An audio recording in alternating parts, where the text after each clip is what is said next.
اور تعریفی اسناد بھی دی۔ اس موقع پر کامیاب ہونے والے دیگر شرکا میں بھی انعامات تقسیم کیے گئے۔ ڈی سی صفدر حسین ورک نے کہا، چناب میراتھن نہ صرف ایک صحت مند سرگرمی ہے بلکہ اتحاد، نظم و ضبط اور مثبت سماجی سوچ کو فروغ دینے کا ایک زبردست ذریعہ ہے۔ ازبکستان امبیسی اور ٹورزم کمیٹی ازبکستان کے زیر اہتمام ازبکستان کی ثقافت، سیاحت اور روایات پر مبنی منفرد تقریب سجی، جس میں ازبکستان کا روایتی رقص بھی پیش کیا گیا۔ پاکستان میں ازبکستان کی سیاحت کو فروغ دینے کے لیے نجی ہوٹل میں ازبکستان ایمبیسی اور ٹورزم کمیٹی ازبکستان کے زیر اہتمام ازبکستان ٹورزم روڈ شو کا انعقاد کیا گیا، جس میں ازبکستان کے تاریخی مقامات، ثقافتی ورثے اور منفرد روایات کو اجاگر کیا گیا۔ خوبصورت ازبکستانی رقص نے خوب سما باندھا۔ مہمان خاص گورنر سندھ کامران خان ٹیسوری کے ایڈوائزر طارق مصطفیٰ نے کہا کہ پاکستان میں سیاحتی فروغ کے ذریعے ملک اور بالخصوص شہر کراچی کی مثبت امیج اجاگر ہو رہی ہے۔ ازبکستان ایمبیسی کے تیسرے درجے کے secretary Rafshan Jaman for Sindh tourism development corporation کے سید فیاض علی شاہ نے کہا، تقریب کا مقصد دونوں ممالک کے درمیان سیاحتی تعلقات کو مضبوط کرنا اور ثقافتی تبادلے کو فروغ دینا ہے۔ عوام نے بھی تقریب کے انعقاد کو سراہا۔ تقریب کو دونوں ممالک کے عوام کو قریب لانے کی ایک اہم کوشش کے طور پر دیکھا جا رہا ہے۔ رفا ویلنس فیسٹ 2025 رفا انٹرنیشنل یونیورسٹی کی میزبانی میں 30 روزہ صحت، تندرستی اور کمیونٹی کی شمولیت کا جشن۔ اس فیسٹ کا مقصد ملک مکمل وہ فلاح و بہبود کو فروغ دینا، سیکھنے، تفریح اور جدت کے لیے ایک پلیٹ فارم فراہم کرنا ہے تاکہ صحت مند، باخبر اور مربوط کمیونٹی کو فروغ دیا جائے۔ فیسٹ کے پہلے دن بین الجامعاتی مقابلے ہوں گے، جن میں فوڈ پروڈکٹ ڈیولپمنٹ، پوسٹر مقابلہ اور کوکنگ مقابلے شامل ہوں گے۔ اسی دن رفا میڈیکل یونیورسٹی کا افتتاح بھی کیا جائے گا۔ دوسرے اور تیسرے دن کمیونٹی ڈے کے طور پر منائے جائیں گے۔ عوام کے لیے کھلے ہوں گے۔ ان دنوں میں صحت، تعلیم اور تفریح پر مبنی سرگرمیاں اور سہولیات فراہم کی جائیں گی، جن میں مفت طبی خدمات جیسے فزیکل تھراپی، اسپیچ تھراپی، غذائیت اور خوراک سے متعلق مشورے، طرز زندگی مینجمنٹ، آپٹومیٹری اور ماہر نفسیات سے مشاورت اور میڈیکل تشخیص اور اسکریننگ شامل ہیں۔ سابق وزیر اعظم نواز شریف لندن پہنچ گئے۔ ایون فیلڈ اپارٹمنٹ پر کارکنان مین گیٹ پر انتظار کرتے رہے۔ وہ دوسرے راستے سے اندر چلے گئے۔ نواز شریف کی آمد پر پی ٹی آئی کے حامیوں کی شدید نعرے بازی ایون فیلڈ ہاؤس کے باہر۔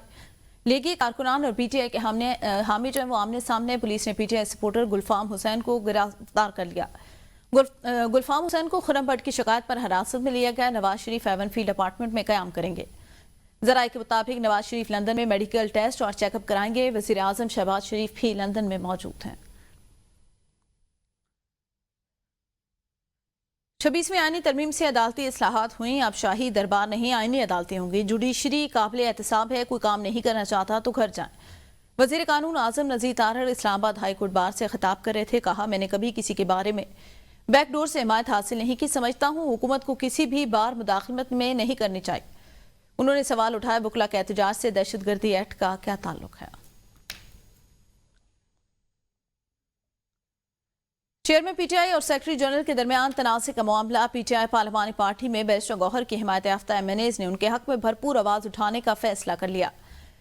پی ٹی آئی ذرائع کے مطابق وہ کے پی کے سے تعلق رکھنے والے بیشتر ایم این ایز پنجاب سے تعلق رکھنے والے ایم این ایز کو بیرسٹر گوہر کے حق میں قائل کر رہے ہیں۔ پارلیمانی پارٹی کے ارکان کی رائے ہے کہ بیرسٹر گوہر کو اگر چیئرمین منتخب کیا گیا ہے تو ان کو مکمل سپورٹ اور عزت و احترام بھی ملنا چاہیے۔ پی ٹی آئی پارلیمانی پارٹی نے بیرسٹر گوہر کو بھی اپنے اختیارات دبنگ انداز میں استعمال کرنے کا مشورہ دے دیا۔ سلمان اکرم راجہ نے اسٹیبلشمنٹ سے مذاکرات سے متعلق اعظم سواتی کے بیان کی تردید کر دی۔ کہا، اسٹیبلشمنٹ سے ڈیل کا میرے علم میں نہیں۔ اعظم سواتی اپنے طور پر کہہ رہے ہیں۔ لاہور میں میڈیا سے گفتگو میں کہا، جب تک بانی پی ٹی آئی سے بات نہیں ہوتی تب تک کچھ نہیں کہہ سکتا۔ ہم آئین کی حکمرانی اور ملک کی بالادستی چاہتے ہیں، یہ سب ہمارا نصب العین ہے۔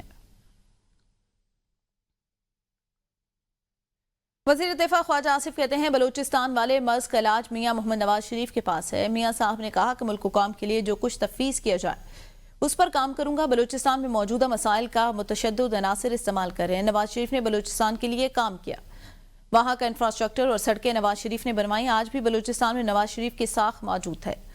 بلوچستان میں اب اختیارات وڈیروں کے ہاتھ سے نکل کر عوام کے پاس جا چکے ہیں۔ کہ آج بھی اگر کسی کے پاس دوا ہے جو مرض، یہ بلوچستان والا مرض جو ہے، تو وہ میاں نواز شریف کے پاس ہے۔ میاں صاحب نے کہا کہ میں بالکل میں ملک اور قوم کے لیے میں جو بھی رول مجھے تفویض کیا جائے گا میں وہ ادا کروں گا۔ جینوئن پرابلمس ہیں، جن کو جو متشدد سوچ والے لوگوں نے ایکسپلائٹ کیا ہوا ہے. ہمیں ان جینوئن پرابلمس کو جو ہے نا دور کر دینا چاہیے. وہاں پہ جو دولت وہاں پہ ہے، معدنی وسائل جو ہیں وہ ان کے بچوں کو وہاں آلریڈی وہاں پہ ایجوکیشن جو ہے بہتر ہے، کالجز ہیں، یونیورسٹیاں ہیں، کیڈٹ کالجز ہیں، سڑکیں ہیں، یہ سارا نواز شریف نے اتر کیا ہوا. سندھ کے کسی بھی دریا پر کینال بنانے کی اجازت کا سوچ بھی نہیں سکتے. پانی ہمارے لیے زندگی اور موت کا مسئلہ. وزیر اعلیٰ سندھ مراد علی شاہ کی گفتگو. کہا وفاقی حکومت کو بارہا اپنے تحفظات سے آگاہ کیا. صدر زرداری سندھ کا موقف واضح کر چکے. اب تک 1 انچ کا کام بھی نہیں کیا گیا. کینال منصوبے پر کام نہیں ہوا. سب کو پتا ہے پیپلز پارٹی راستے میں کھڑی ہے. ہم 1 منٹ نہیں لگائیں گے وفاقی حکومت سے نکلنے میں، لیکن اپوزیشن کے بہکاوے میں نہیں آئیں گے. وزیر اعلیٰ نے کہا کینال کے معاملے پر سازشیں رچا کر پیپلز پارٹی کو بدنام کیا جا رہا. وزیر اعلیٰ سندھ نے عوام کے ساتھ کینال نامنظور نعرے بھی لگائے. کہا دریاؤں کے مالک آپ سب لوگ ہیں جو ان سے پانی پیتے ہیں. صدر صاحب نے انہیں کہا کہ آپ، اور اس میں موجود ہے کہ صوبوں سے بات کریں کہ صدر صاحب کو نہ کسی پروجیکٹ کی اپروول کا اختیار ہے نہ ریجیکٹ کرنے کا اختیار ہے. وفاقی حکومت سے ہم نے کہا ایکنک میں لے آؤ گے، ہم مخالفت کریں گے اور ہم اس کو نہیں ہونے دیں گے. سی سی آئی میں کیس پڑا ہے، وہ سی سی آئی کی میٹنگ نہیں بلاتے. سمجھ لیں کہ ہم جلد بازی میں بلیک میل ہو کے ایک غلط فیصلہ کر لیں اور حکومت چھوڑ دیں، حکومت کو گرا دیں. چھوڑا ہے حکومت میں تو ہے نہیں. یہ اپوزیشن والے چاہتے ہیں، یہ ان کی سازش ہے. یہ سازش میں آپ کو بتانا چاہ رہا تھا. اب میں یہ جو سازش کی بات کر رہا ہوں نا، ذرا غور سے سنیے گا. نعرے بازی، یس، ہمیں اپنا فورس دکھانی ہے، ہمیں اپنا احتجاج دکھانا ہے. میرے ایک جملے سے سندھ والوں کو بڑی تکلیف ہوتی ہے. قوم کو مفاد نون لیگ کے ساتھ وزیر اطلاعات اسما بخاری کی پریس کانفرنس. کہا پی ٹی آئی نے کبھی ملک کے مفاد میں کام نہیں کیا. جو دہشت گردوں کی لاشیں لینے پہنچ جاتے ہیں وہ محب وطن نہیں ہو سکتے.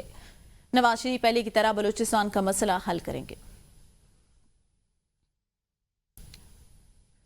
کینالز کے معاملے پر مشیر اطلاعات خیبر پختونخوا کی پیپلز پارٹی پر کڑی تنقید. بیرسٹر سیف نے اپنے بیان میں کہا نہروں کے معاملے پر صدر زرداری نے سندھ کے عوام کے بیچ میں چھرا گھونپا. ان کی یادداشت جواب دے گئی. پیپلز پارٹی دونوں باتوں میں سے ایک کو تسلیم کر لے، دونوں کے ساتھ تردید ممکن نہیں. بیرسٹر سیف نے مزید کہا اگر آصف زرداری کی ذہنی حالت ٹھیک نہیں تو وہ اعلیٰ ترین عہدے پر کیوں براجمان؟ فوری مستعفی ہوں. پیپلز پارٹی نہروں کے معاملے پر صرف ووٹ بچانے کی کوشش کری ہے. نہروں کی منظوری خود زرداری نے دی. اب ان کی منظوری اور بلاول بھٹو کی مخالفت سمجھ سے بالاتر ہے. نیوز بلیٹن سے اب تک کے لیے اتنا ہے.